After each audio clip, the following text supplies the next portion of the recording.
What if Rapunzel was a boy? What if an old warlock kept him locked up in a tower? And what if a princess was the one who found him? These are just a few of the questions we'll answer today on Fucked Up Fairy Tales with Liz. Dings! My cross-gender take on Rapunzel is adapted from Gender-Swapped Fairy Tales by Karrie Fransman and Jonathan Plackett, published by Faber Faber. In this book, the creators take a dozen tales from Andrew Lang's fairy books and reverse the gender of the characters, providing a reading of classic tales where men are sweet and sensitive or overly concerned about their looks, and princesses save the day. I'll share a little more info on this book and how it was developed in the end. But first, let's meet Mr. Rapunzel. There once lived a couple who had not yet had their first child. They lived next door to a terrible warlock, but at least they had a great view. For the warlock had an incredible green thumb, especially for fruits and veggies. The produce that guy grew was so green and tempting that eventually the young husband next door was salivating for a taste. How about a pot pie for dinner tonight?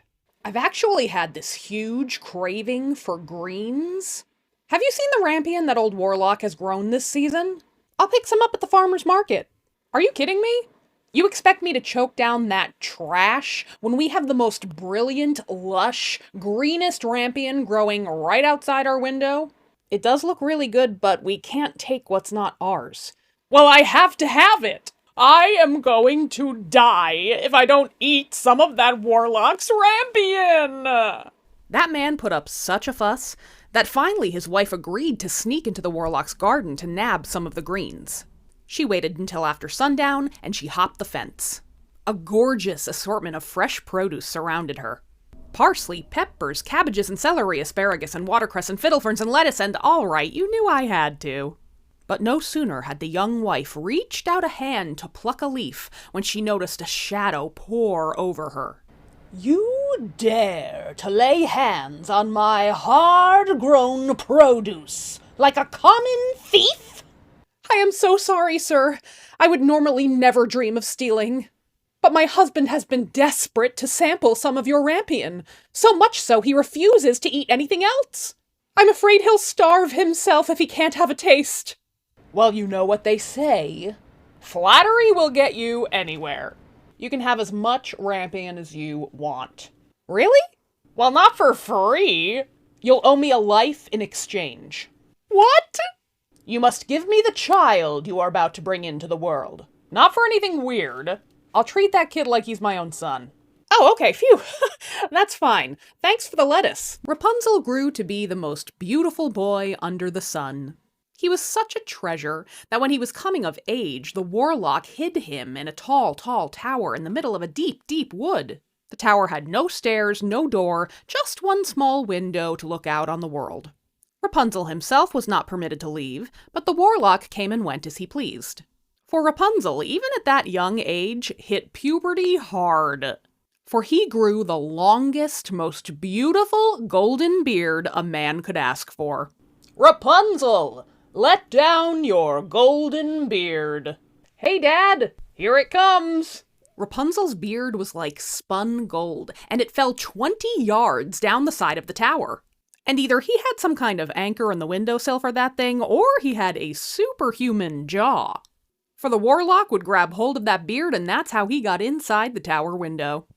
The two lived this way for a few years, isolated from the world, but soon they would be discovered.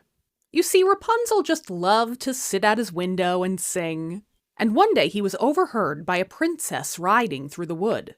"Hands touching hands. What is that? Reaching out. That gorgeous singing. Me, touching you. Coming from that tower. Sweet Caroline. Ba, ba, ba. Rapunzel, let down your golden beard." Good God, I can't wait to run my hands through those whiskers. The princess spied on the tower for a few days before she decided to sneak in and try to visit Rapunzel herself. "Rapunzel, let down your golden beard." "Hey, Dad, is that you back so soon?" Yes. When it was the princess who climbed through the tower window, Rapunzel was very frightened, for he had never seen a woman before. "Ah! What the hell are you? Why is your chest so round and bouncy? And why do I like it? Don't be afraid, my sweet darling. I'm here because your beautiful singing lured me through the thick of the wood. I simply had to invade your private quarters in hopes that I might continue to invade your private quarters. Is it hot in here, or is it just you? It wasn't long before the princess's sweet words wore down Rapunzel. The princess proposed, and Rapunzel accepted. Rapunzel and his princess worked very hard at creating a silken ladder that he could climb down and escape the tower from. But before they could elope, Rapunzel completely blew their cover. Rapunzel, let down your golden beard. Geez, Dad, it sure takes a long time for you to get up here. The princess climbs my beard in no time. The who? Oh, crap. You wicked little sneak. Is this how you thank me for protecting you from the outside world? Well, you shall pay dearly. No, no, no! You shall never see your princess again! Not my golden beard, no! The warlock cut off Rapunzel's beautiful golden beard. And not only that, he banished the boy to a lonely desert. And then the warlock sat in wait for the return of his son's lover. Rapunzel, let down your golden beard. Hey, honey, how's... Oh, shit. Oh, shit, indeed. You thought you'd find your boyish love, but the bird has flown, and its song is dumb. The cat caught it, and it will scratch out your eyes too. What? You will never see Rapunzel again! Tell me it's not true! The princess was so distraught that she leapt from the tower. The pricker bushes below saved her life, but they took her eyesight. She wandered from kingdom to kingdom, a blind, broken-hearted beggar, until one day she heard a sweet singing, and she stumbled toward its source. Hands. Could it be? Hands. Is it my love? Out. Touching me. Yes! Touching you. Rapunzel, my darling! Sweet Caroline. Ba, ba, ba. Oh, my love! You found me! Embrace me, my sweet Rapunzel, and dry your tears. Damn, you cried right into my eyes. Oh shit, I can see! Yay! And in Andrew Lang's version of Rapunzel, she did not have twins, and so that conveniently works out with a gender-swapped Rapunzel. Nope, the two just returned to the princess's kingdom, and they lived happily ever after. Gender-swapped fairy tales is a really fun book.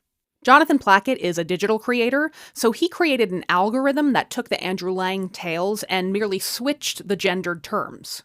But otherwise, the text is word for word the same as the Andrew Lang tales. In this way, every single gendered word was swapped, so even minor characters and animals have a switch. Because of this, some plots work better than others. This method did limit gender to being explored in a binary way, and for heterosexual relationships to be the only ones represented again, which are facets of the books that the authors acknowledge.